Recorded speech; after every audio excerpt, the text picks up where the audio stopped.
Rafiki, Bwana Yesu asifiwe sana.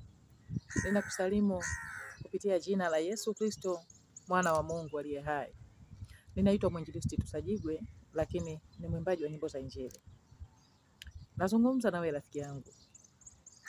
Ninajua umelia sana.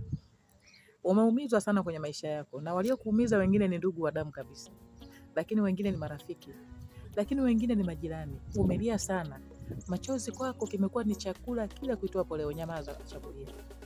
Mungu yupo. Ameyaona machozi yako. Ameona ulivyodharauliwa kwenye ndoa yako. Ameona. Hata kwenye huduma ulio nayo. Ulivyodharauliwa, ameona. Unapojaribiwa, ameona. Sikia nikwambie. Ukisoma kwenye kitabu cha Mathayo mtakatifu, anasema njooni kwangu ninyi nyote msumbukao na wenye kulemewa na mizigo mizito, nami nitawapumzisha. Njoo kwa Yesu. Njoo kwa Yesu, kuna pumziko. Kuna watu walilemewa sana huko na mizigo mizito isiyoelezeka. Lakini wamekuja kwa Yesu, wamepumzika. Wamepumzika. Kwa Yesu ni pumziko. Kwa Yesu hakuna kulia tena. Sikia nikwambie. Ukisoma kwenye kitabu cha Kutoka 14:13 kinasema hivi: Musa akawaambia watu, msiogope. Simameni tu mkauone wokovu wa Bwana atakaowafanyia leo, maana hao wa Misri mliowaona leo hamtowaona tena. Haleluya.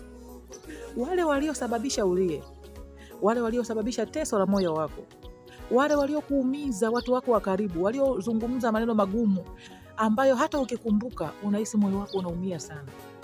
Usiumie tena. Usilie. Maana anasema simameni tu mkauone wokovu ambao Bwana anakwenda kuwafanyia. Maana wale wa Misri mliowaona mtawaona tena. Wale waliokuzungumzia maneno mabaya hawatazungumza tena. Kila mmoja aliyokuchukia, aliyokutakia mabaya, atakutamkia mema popote pale.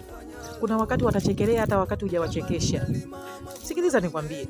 Ukisoma tena kwenye hiki kitabu cha Mathayo mtakatifu 15:13 kinasema hivi: akajibu akasema, kila pando lisilopandwa na Baba yangu wa mbinguni litang'olewa. Haleluya.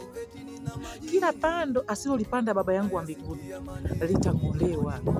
Yale yote walioyapanda kwako maovu, wamepanda roho ya kukataliwa kwako, wamepanda roho ya kutokufanikiwa, wamepanda roho ya kutokuolewa, wamepanda roho ya kutokuzaa watoto, wamepanda kwako wewe ni mtu wa maumivu na kulia kila siku, yanakwenda kung'olewa. Amini tu. Amini ninachokwambia. Mwamini Mungu. Hakuna aliyemtegemea Mungu akashindwa hata siku moja. Haleluya. Hakuna aliyemwamini Mungu akahangaika. Mwamini Mungu. Yale ulio